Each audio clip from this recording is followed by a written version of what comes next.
Assalamualaikum semuanya. Semoga kalian semua dalam keadaan sehat dan dilancarkan rezekinya.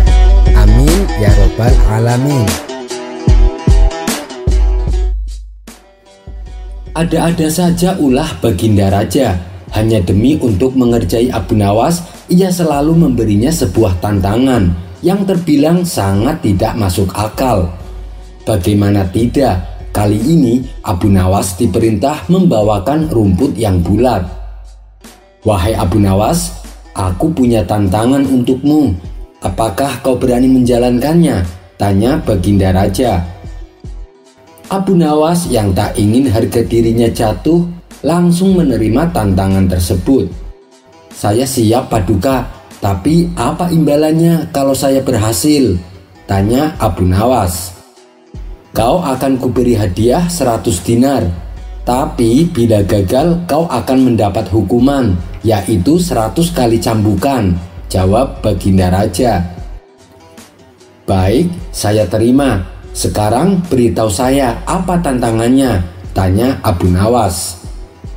Bawakan ke hadapanku rumput-rumput yang bulat, balas Baginda Raja. Mendengar hal itu, sejenak Abu Nawas terdiam. Mana ada rumput yang bulat? Kemana aku harus mencarinya? Pikir Abu Nawas. Tapi namanya saja Abu Nawas, tak butuh waktu lama, ia pun langsung menemukan solusi. Itu sih gampang Paduka. Baiklah, saya akan membawakannya sekarang, kata Abu Nawas penuh percaya diri. Setelah Abu Nawas dipersilahkan pergi, ia pun segera menuju ke pasar hewan. Sesampainya di sana, kemudian ia menghampiri seorang penjual kambing. Hei kawan, berapa harga kambingmu? Tanya Abu Nawas. 5 dinar Tuan Abu, jawab si penjual. Bagaimana kalau aku beli dengan harga 10 dinar, tapi bayarnya besok, ujar Abu Nawas. Apa kau serius Tuan Abu? Awas kalau kau bohong, kata si penjual agak ragu. Percayalah kawan, apa pernah aku membohongimu? Timpal Abu Nawas. Si penjual pun sepakat, meski di hatinya ada sedikit keraguan. Kemudian pada saat itu juga Abu Nawas langsung membawa kambing tersebut menuju istana menghadap Baginda Raja. Melihat kedatangan Abu Nawas dengan seekor kambing membuat Baginda Raja merasa heran. Abu Nawas, apa maksudmu membawa kambing? Yang aku minta rumput-rumput yang bulat, kata Baginda Raja. Ini rumput bulat yang Paduka minta, timpal Abu Nawas. Baginda Raja bertambah bingung mendengar jawaban Abu Nawas. Ia pun kembali bertanya, bagaimana kau bisa mengatakan bahwa kambing ini adalah rumput bulat? Dengan entengnya Abu Nawas menjawab, begini Paduka, kambing ini makan rumput hampir setiap hari. Jika kita menunggu beberapa saat lagi, Paduka akan mendapatkan rumput bulat keluar dari lubang pantatnya. Dan benar saja, baru saja Abu Nawas menjelaskan, si kambing langsung mengeluarkan kotoran berbentuk bulat-bulat. Spontan Baginda Raja tertawa terpingkal-pingkal dengan kecerdikan Abu Nawas. Dan sesuai perjanjian, Baginda Raja memberinya hadiah 100 dinar. Kemudian pada keesokan harinya, Abu Nawas mendatangi si penjual kambing untuk membayar 10 dinar yang ia janjikan. Kisah selanjutnya. Dikisahkan pada zaman Fir'aun berkuasa, setiap bayi laki-laki yang lahir harus dibunuh. Itu dikarenakan Fir'aun mengalami sebuah mimpi yang menakutkan. Ketika ia mengadukan mimpinya kepada peramal istana, mereka mengatakan bahwa akan lahir seorang bayi laki-laki yang kelak akan menggulingkan kekuasaannya. Di saat itulah lahir bayi laki-laki dari seorang wanita bangsa Bani Israel. Dia adalah Nabi Musa. Namun ternyata bukan hanya Nabi Musa. Di tempat berbeda ada bayi laki-laki lain yang juga lahir pada saat itu. Namanya juga sama, yaitu Musa, atau lebih tepatnya Musa Samiri. Musa Samiri adalah Bani Israel dari suku Samara. Itulah sebabnya dinamakan Musa Samiri. Kalau bayi Nabi Musa dibuang ke sungai dan ditemukan oleh istri Fir'aun, kemudian diasuhnya. Sedangkan Musa Samiri, ketika ia baru lahir, sang ibu meninggalkannya di dalam gua. Karena tidak ada yang mengetahui keberadaan Samiri, maka Allah mengutus malaikat Jibril untuk mengasuh dan merawatnya. Pada usia remaja, keluarlah Samiri dari persembunyiannya. Sejak saat itu, Samiri alias Musa bin Ja'far mempunyai cita-cita aneh. Ia bercita-cita ingin menjadi Tuhan agar manusia menyembahnya. Peristiwa itu terjadi ketika Nabi Musa sedang berjalan-jalan di waktu malam hari. Tiba-tiba ia melihat dua orang berkelahi, yaitu antara golongan dari Bani Israel yang bernama Samiri dan satu orangnya lagi dari kaum Fir'aun bernama Faktun. Faktun yang postur tubuhnya lebih besar dengan mudah menghajar Samiri. Samiri pun berteriak minta tolong kepada Nabi Musa. Maka Nabi Musa langsung menolongnya. Ia menghajar Faktun dengan sekali pukulan yang membuatnya tewas seketika. Hal ini membuat Nabi Musa terkejut karena pukulan yang ia lontarkan sebenarnya tidak disengaja. Ia pun akhirnya menjadi cemas. Ia merasa berdosa dan beristighfar kepada Allah seraya memohon ampun atas perbuatannya. Peristiwa matinya Faktun menjadi perbincangan di seluruh negeri Mesir. Anggota pasukan keamanan Raja Fir'aun mencoba mencari jejak orang yang membunuh Faktun, yang sebenarnya hanya diketahui oleh Samiri dan Nabi Musa. Waktu pun akhirnya berlalu. Pihak kerajaan masih belum mengetahui siapa pelaku pembunuhan itu. Sampai akhirnya Nabi Musa kembali bertemu dengan Samiri. Untuk kali keduanya, lagi-lagi Samiri sengaja berkelahi dengan salah seorang dari kaum Fir'aun. Samiri pun berteriak meminta pertolongan Nabi Musa. Nabi Musa lantas menghampiri keduanya yang sedang berkelahi. Nabi Musa yang kesal dengan ulah Samiri langsung menghardiknya. Sesungguhnya engkau adalah orang yang telah sesat. Samiri yang mengira akan kembali ditolong ternyata malah dibentaknya. Tak terima dengan hal itu, Samiri pun berkata, "Apakah engkau hendak membunuhku? Sebagaimana kemarin engkau telah membunuh seorang manusia. Rupanya engkau hendak menjadi seorang yang sewenang-wenang di negeri ini dan bukan orang yang mengadakan kedamaian." Seketika Nabi Musa menjadi emosi dan hendak mencengkram tubuh Samiri. Tapi Samiri kembali berteriak, "Hai Musa, apakah kamu bermaksud hendak membunuhku? Sebagaimana kamu kemarin telah membunuh seorang manusia. Kamu hendak menjadi orang yang telah berbuat sewenang-wenang di negeri ini dan bukan orang yang mengadakan kedamaian." Rupanya teriakan Samiri tersebut terdengar oleh prajurit Fir'aun yang tengah melintas di tempat itu. Maka mereka segera melaporkannya kepada Raja Fir'aun. Setelah para pembesar istana berunding, mereka lalu memutuskan untuk menangkap Nabi Musa agar dihukum mati atas perbuatannya. Ketika para prajurit Fir'aun sedang mengatur rencana untuk menangkap Nabi Musa, salah satu sahabat Nabi Musa datang memberitahukan kepadanya dan menasehatinya agar segera meninggalkan Mesir. Sebab para penguasa Mesir telah memutuskan untuk membunuhnya apabila Nabi Musa ditangkap. Maka keluarlah Nabi Musa dari Mesir sebelum anggota prajurit Fir'aun menutup pintu-pintu gerbang kota Mesir. Dari perjalanannya inilah Nabi Musa akhirnya bertemu putri Nabi Syuaib yang kelak menjadi istrinya. Singkat cerita, beberapa tahun kemudian Nabi Musa pun kembali ke Mesir untuk menyelamatkan kaum Bani Israel atas perintah Allah. Akhirnya berkat pertolongan Allah, Nabi Musa berhasil membawa kaum Bani Israel meninggalkan negara Mesir. Melihat hal itu, Fir'aun dan ratusan ribu pasukannya segera mengejar Nabi Musa dan kaumnya.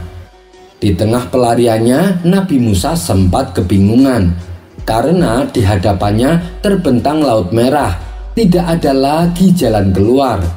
Kemudian datanglah wahyu Allah. Nabi Musa diperintah melemparkan tongkatnya ke Laut Merah yang ada di hadapannya. Seketika itu juga air laut pun terbelah menjadi dua. Setelah Nabi Musa dan kaumnya berhasil melewati Laut Merah, datanglah Raja Fir'aun dan pasukannya. Fir'aun berkali-kali memacu tali kudanya supaya si kuda turun ke laut mengejar rombongan Nabi Musa, di mana pada saat itu air lautnya masih terbelah menjadi dua. Akan tetapi kuda yang ditungganginya enggan bergerak dan tetap berdiri di depan Laut Merah. Di saat itulah malaikat Jibril segera menyamar sebagai kuda betina. Ia pun berlari turun ke laut. Kuda jantan yang ditunggangi Fir'aun seketika langsung mengejarnya, disusul oleh ratusan ribu pasukannya. Samiri yang ikut dalam rombongan Nabi Musa melihat peristiwa tersebut. Karena sejak kecil diasuh oleh malaikat Jibril, ia langsung tahu bahwa kuda betina itu adalah malaikat Jibril yang menyamar. Ia pun mengambil tanah bekas pijakan malaikat Jibril dan kemudian menyimpannya. Ketika Fir'aun dan pasukannya sudah berada di tengah-tengah laut, maka Allah langsung menenggelamkan mereka hingga tak ada satupun yang tersisa. Fir'aun dan semua pasukannya tewas tenggelam di Laut Merah. Setelah Nabi Musa dan kaumnya berhasil selamat, mereka melanjutkan perjalanan menuju tempat yang dijanjikan. Dalam perjalanan, rombongan Nabi Musa mampir di sebuah desa yang penduduknya menyembah patung anak sapi. Bukannya mentaati Nabi Musa untuk mentauhidkan Allah, Bani Israel justru meminta Nabi Musa supaya membuat satu patung untuk mereka sembah. "Wahai Musa, buatkanlah untuk kami satu sesembahan, sebagaimana mereka mempunyai beberapa sesembahan," pinta mereka. Tentu saja Nabi Musa geram mendengarnya. Ia pun kembali mengingatkan kaumnya agar hanya menyembah Allah Subhanahu wa Ta'ala. Sejak singgah di desa tersebut, kekaguman Samiri pada patung anak sapi kembali membutakan hatinya. Ia pun bertekad suatu hari akan mengajak Bani Israel untuk menyembah patung anak sapi. Rupanya rencana Samiri seolah mendapat angin segar. Pasalnya Nabi Musa mendapat wahyu untuk pergi ke Bukit Tur. Beliau akan meninggalkan kaumnya selama 40 hari. Sebelum berangkat, Nabi Musa menitipkan Bani Israel kepada adiknya, yaitu Nabi Harun. "Gantikanlah aku dalam memimpin kaumku. Perbaikilah dan janganlah kamu mengikuti jalan orang-orang yang membuat kerusakan," kata Nabi Musa berpesan. Selepas kepergian Nabi Musa, Samiri mulai menjalankan rencananya. Ia meminta kaum Bani Israel mengumpulkan emas kepadanya. Lalu emas-emas yang sudah terkumpul dilebur dan dijadikan sebuah patung anak sapi. Kemudian patung tersebut ditaburi tanah bekas jejak malaikat Jibril yang telah ia simpan sebelumnya. Maka patung anak sapi itu dengan ajaibnya tiba-tiba langsung hidup dan bersuara layaknya hewan sapi. Samiri pun lalu mengajak kaum Bani Israel untuk menyembah patung anak sapi buatannya. "Wahai kaum Bani Israel, untuk apa Musa jauh-jauh menemui Tuhannya, padahal Tuhannya ada di sini?" teriak Samiri. Dengan kebodohan Bani Israel, mereka pun percaya dan mengikuti ajakan buruk Samiri. Alhasil, mereka menyembah patung anak sapi tersebut. Ketika Nabi Harun memperingatkan mereka, beliau justru mendapat perlawanan, bahkan diancam akan dibunuh. Akhirnya, Nabi Harun hanya bisa pasrah dan menunggu kepulangan Nabi Musa. Saat Nabi Musa kembali, betapa marah dan sedih hatinya. Ia meninggalkan kaumnya hanya sebentar saja, tapi Nabi Musa justru mendapati kaumnya telah kembali berbuat syirik. Nabi Harun lalu memberitahu bahwa ini semua adalah ulah Samiri. Mendengar hal itu, Nabi Musa segera mendatangi Samiri. "Hai Samiri, apa yang mendorongmu berbuat demikian?" tanya Nabi Musa. Dengan enteng Samiri menjawab, "Aku mengetahui sesuatu yang mereka tidak mengetahuinya. Maka aku ambil segenggam tanah dari jejak malaikat Jibril. Lalu aku melemparkannya. Demikianlah nafsuku membujukku." Nabi Musa pun menjadi geram dan mengusir Samiri pada saat itu juga. Sedangkan patung anak sapi tersebut segera diseret menuju api yang menyala, dibakar hingga menjadi abu. Kemudian Nabi Musa melemparkan abu itu ke laut. Sementara Samiri yang telah diusir Nabi Musa kembali hidup menyendiri. Tak berselang lama, Samiri menderita penyakit kulit yang tak boleh disentuh oleh siapapun. Jika seseorang menyentuh kulitnya, Samiri merasakan panas membakar kulitnya. Akibatnya, seumur hidupnya ia terus menyendiri. Apabila ia berpapasan dengan seseorang, ia selalu berteriak, "Jangan sentuh aku." Itulah hukuman bagi Samiri karena berani menyekutukan Allah.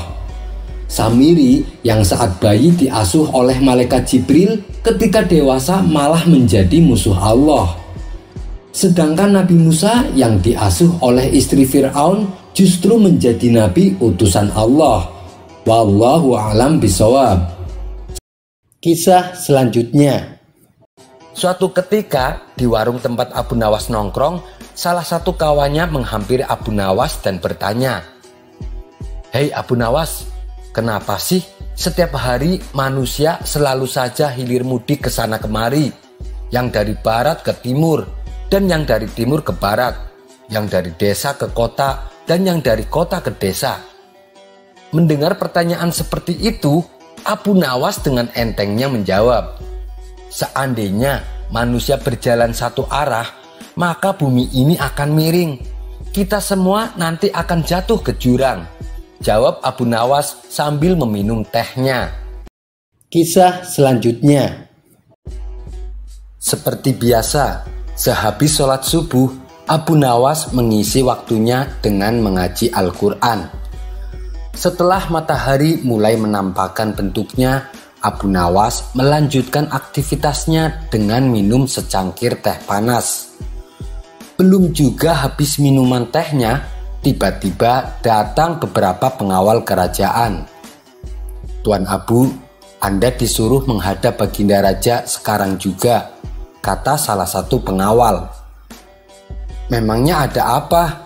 Kenapa pagi-pagi sudah menyuruh saya menghadap?" tanya Abu Nawas heran. "Saya kurang tahu Tuan Abu, lebih baik Anda tanyakan sendiri kepada Baginda Raja," balas para pengawal. "Baiklah, saya akan segera ke sana," ucap Abu Nawas. Dengan perasaan was-was, Abu Nawas memenuhi panggilan Baginda Raja. Ia pun berangkat menuju istana. Sesampai di pintu gerbang istana, Abu Nawas disambut oleh pengawal kerajaan.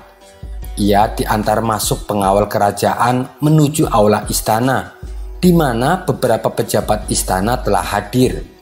Di antaranya adalah 2 penasehat kerajaan, panglima perang, dan barisan pejabat pengadilan kerajaan lengkap mengenakan baju kebesarannya. Begitu juga dengan Baginda Raja. Beliau tengah duduk santai di sebuah kursi besar dengan para pejabat di kanan kirinya. Abu Nawas segera dipersilahkan duduk di tengah-tengah mereka. Belum sepatah kata pun keluar dari mulut Baginda Raja, Abu Nawas telah lebih dulu berbicara. "Ampun Paduka yang mulia, apakah Paduka memanggil hamba?" tanya Abu Nawas. "Ya benar Abu Nawas, aku sendiri yang mengundangmu datang ke sini. Aku sengaja mengundangmu untuk meminta masukan terkait masalah keadilan dan penegakan hukum di kerajaan ini," tutur Baginda Raja. "Kau lihat sendiri kan, aku sengaja mengumpulkan para hakim beserta jajarannya dan juga para pejabat istana. Aku ingin kau mengajari sedikit kebijaksanaan dan kearifanmu kepada kami. Saya yakin kamu tahu kalau selama ini penegakan kebenaran dan keadilan di wilayah kerajaan ini belum berjalan maksimal. Kami berharap mendapat wejangan-wejangan darimu, kata Baginda Raja melanjutkan. Mendengar hal itu, Abu Nawas merasa lega. Ternyata Baginda Raja memang benar-benar membutuhkan bantuanku, kata Abu Nawas dalam hati.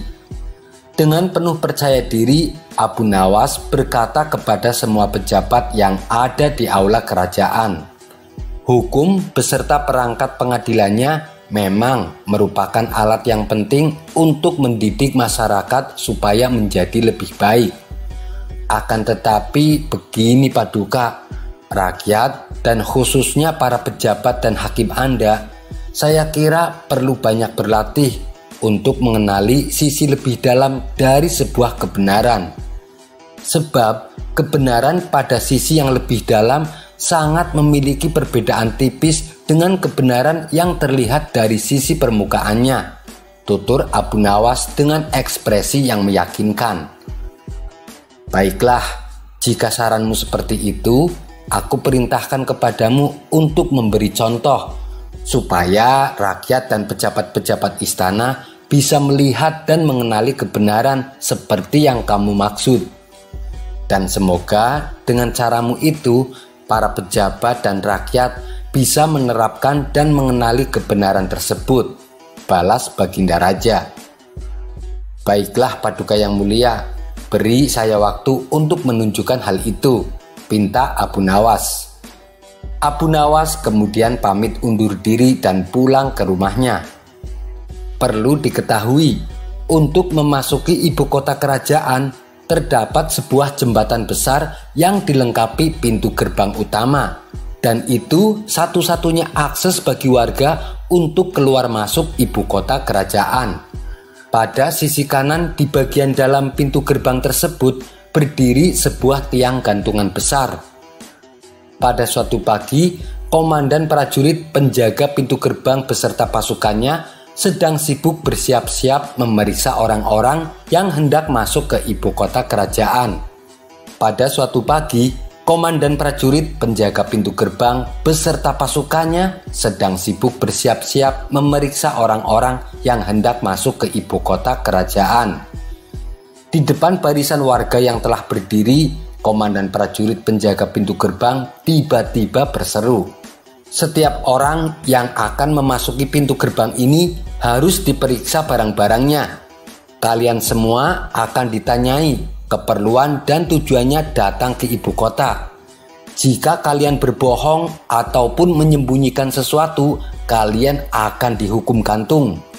Tapi jika kalian berkata benar, kalian akan diperbolehkan memasuki ibu kota." Para warga mulai diperiksa satu persatu, termasuk Abu Nawas. Saat ia mulai berjalan menuju pintu gerbang, tiba-tiba langkah Abu Nawas dihentikan oleh seorang prajurit penjaga. "Hendak kemana kau Abu Nawas? Apa keperluanmu?" tanya prajurit. "Aku mau masuk karena aku mau dihukum gantung," jawab Abu Nawas. "Ah, aku tak percaya," jawab si prajurit. "Kenapa kamu tidak percaya? Kalau aku terbukti berbohong, gantung saja aku," balas Abu Nawas.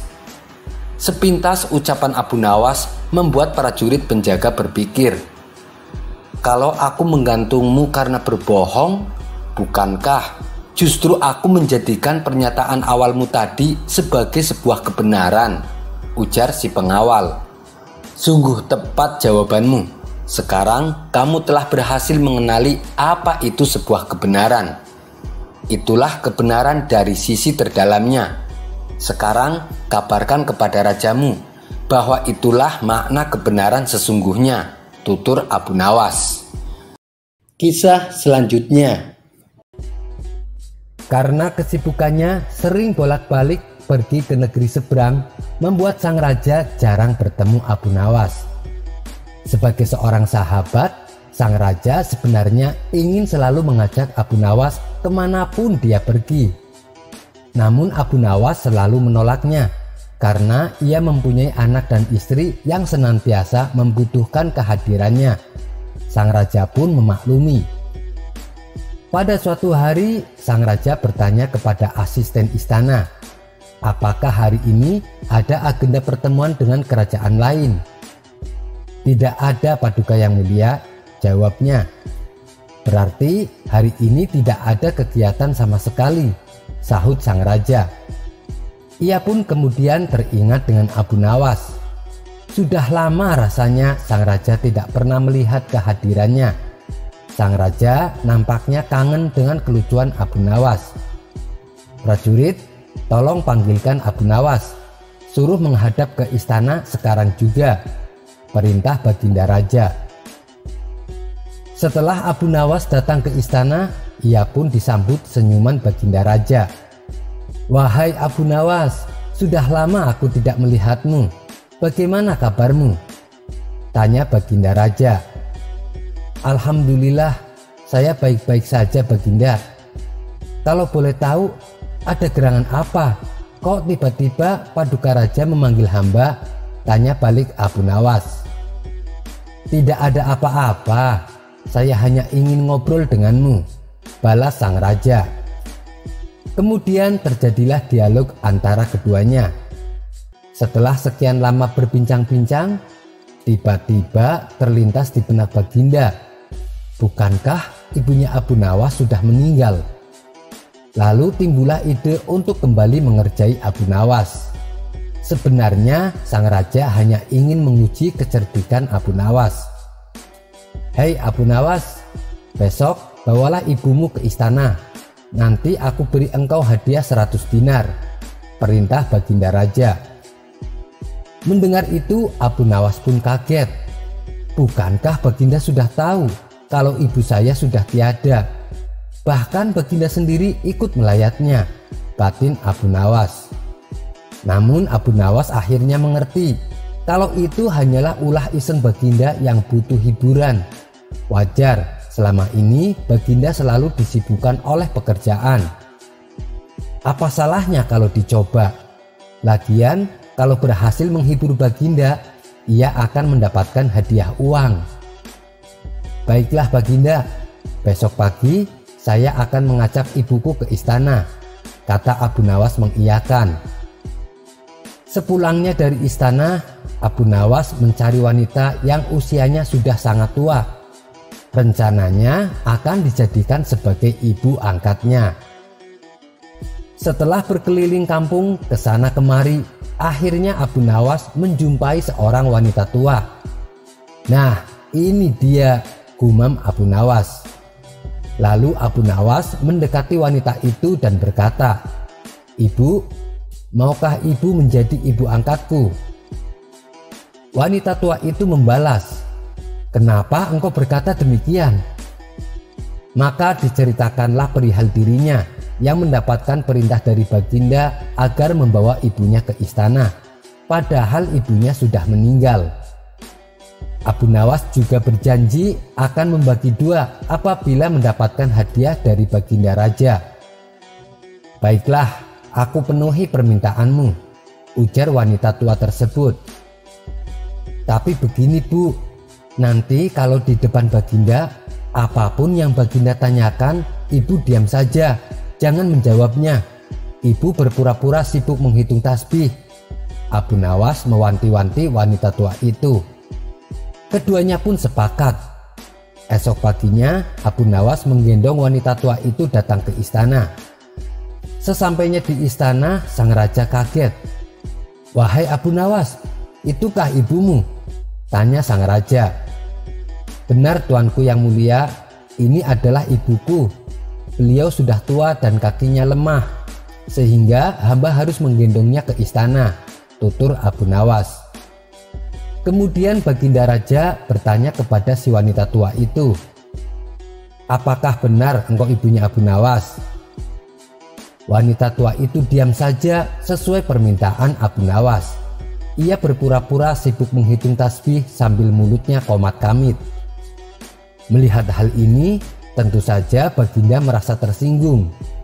Hai ibu, ibu sangat tidak sopan kepada saya. Kalau ibu tak mau menjawab ataupun berkata bohong, maka saya akan menghukum ibu, Seketika wanita itu menjadi ketakutan. Ia pun segera membuang tasbihnya dan berkata, "Ampun Baginda yang mulia, ini semua atas permintaan Abu Nawas.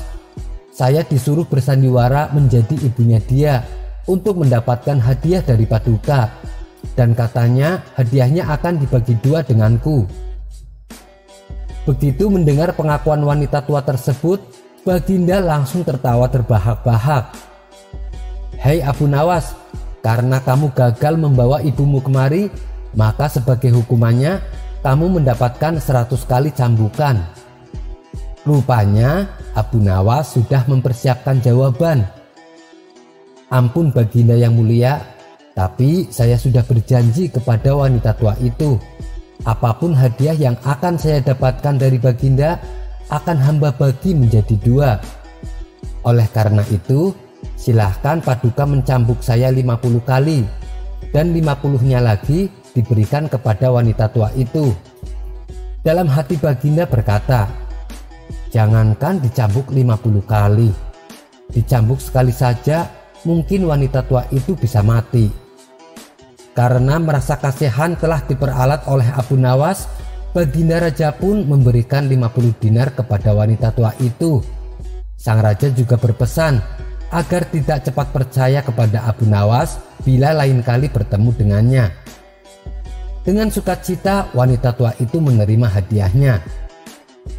Dalam keadaan tersebut, Abu Nawas pun menyela rajanya, "Ampun Paduka yang mulia, jika ibuku telah mendapatkan hadiah dari Paduka, tidak adil kiranya kalau anaknya ini dilupakan begitu saja," protes Abu Nawas.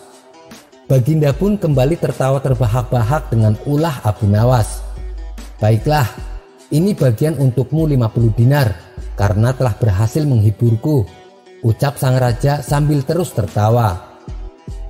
Sampai bertemu lagi di kisah selanjutnya. Terima kasih yang sudah subscribe dan setia menonton channel ini. Wassalamualaikum warahmatullahi wabarakatuh.